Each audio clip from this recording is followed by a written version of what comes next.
Primero también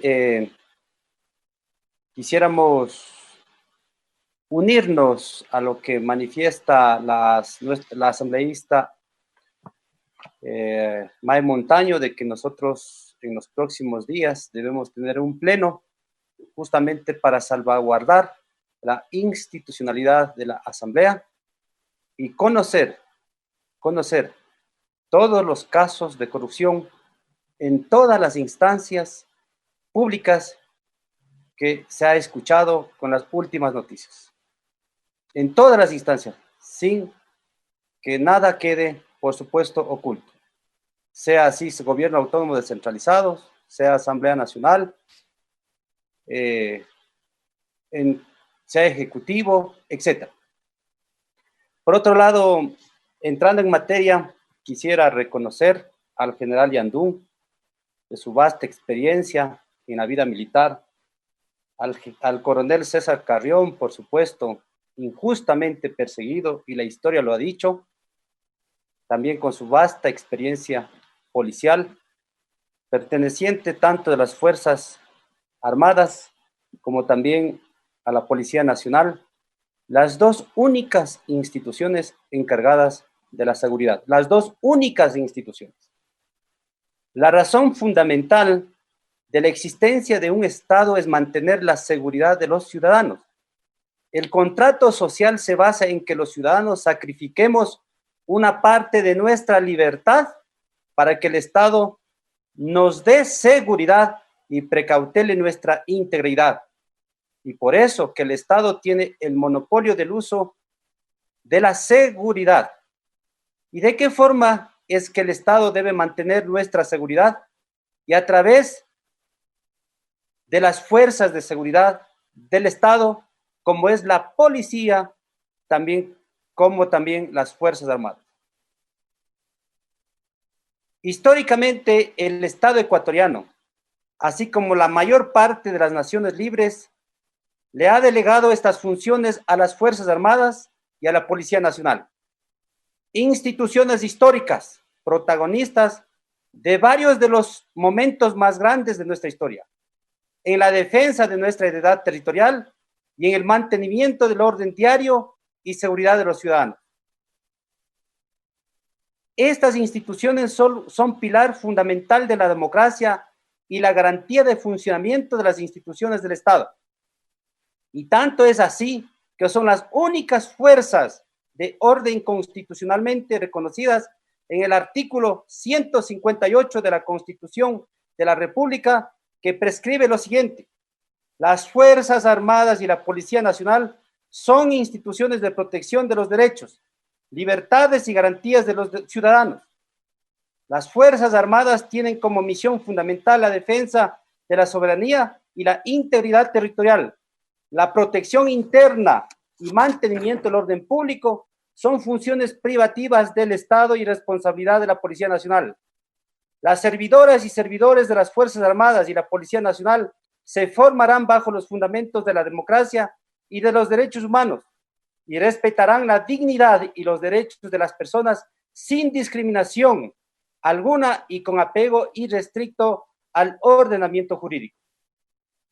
En este marco, no puede existir otra fuerza de seguridad fuera de las mencionadas. El principio de legalidad que rige la función pública determina que solo se puede hacer y puede solo existir aquello que establece la norma. Y más aún, la norma constitucional. Además, el mismo artículo es claro en que la protección interna y mantenimiento del orden público son funciones privativas del Estado y responsabilidad de la Policía Nacional. Esta herencia histórica y realidad normativa fue mancillada con la vigencia del libro tercero del Código Orgánico de Entidades de Seguridad Ciudadana y Orden Público. Mantener un servicio de protección pública de naturaleza civil, encargada de la protección de altos funcionarios, es inconstitucional, porque a esta entidad se le atribuyen funciones de protección interna, por lo que concluyentemente no es compatible con el texto constitucional que ya le delega esas funciones a la policía y a las Fuerzas Armadas, Además, es un gasto innecesario para el presupuesto del Estado. Tanto se gasta en muchas cosas para proteger a los funcionarios públicos, cuando se debe manejar el servicio público con humildad, sencillez y transparencia. Allí nadie lo persigue. Llegar al cargo público no es para señorearse, sino para ser el último y el mejor servidor de los ecuatorianos. ¿Cuál fue entonces la razón para crear este cuerpo que es casi paramilitar? Seguramente crear un cuerpo armado con carácter político, fuera del control de las estructuras ya existentes. Seguramente lo que ha motivado a los dictadores a lo largo de la historia a tener sus cuerpos de seguridad privados, pero financiados con fondos públicos. La guardia pretoriana de los emperadores romanos, los genízaros de los sultanes turcos, las guardias privados que tenían los zares rusos, querían que aquí sea una fotocopia.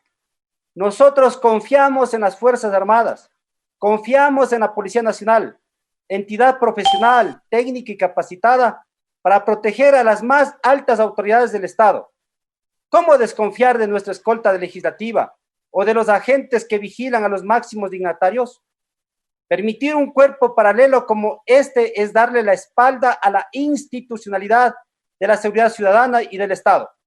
Y por ende, una falta de respeto a los que ya arriesgan cada día su vida por nosotros.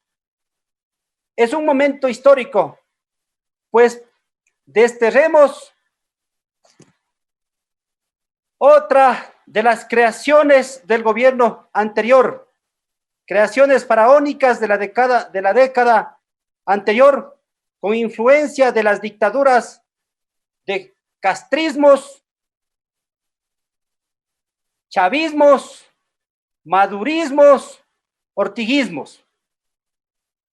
Recordemos que cuando esta ley fue aprobada, se escuchaban los cantos de los chavistas, incluso dentro de la Asamblea y fuera, y de los destructores de América Latina, cantos que esperamos no volver a escuchar.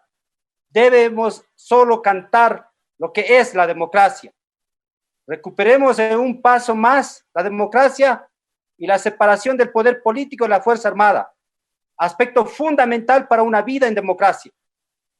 Entonces, es nuestro reto, queridos legisladores, y debemos corresponder con la historia centenaria de nuestras fuerzas de seguridad y dar vigencia al texto constitucional. Por esto debemos votar a favor de este proyecto y dejar un precedente en contra de aquellos que pretendan crear fuerzas paralelas que solo aumentan la rivalidad entre las instituciones y los ciudadanos. Ciudadanos, la democracia no se construye con fuerza, sino con humildad, sencillez y servicio y respeto a las institucionalidades democráticas. Muchas gracias, presidente.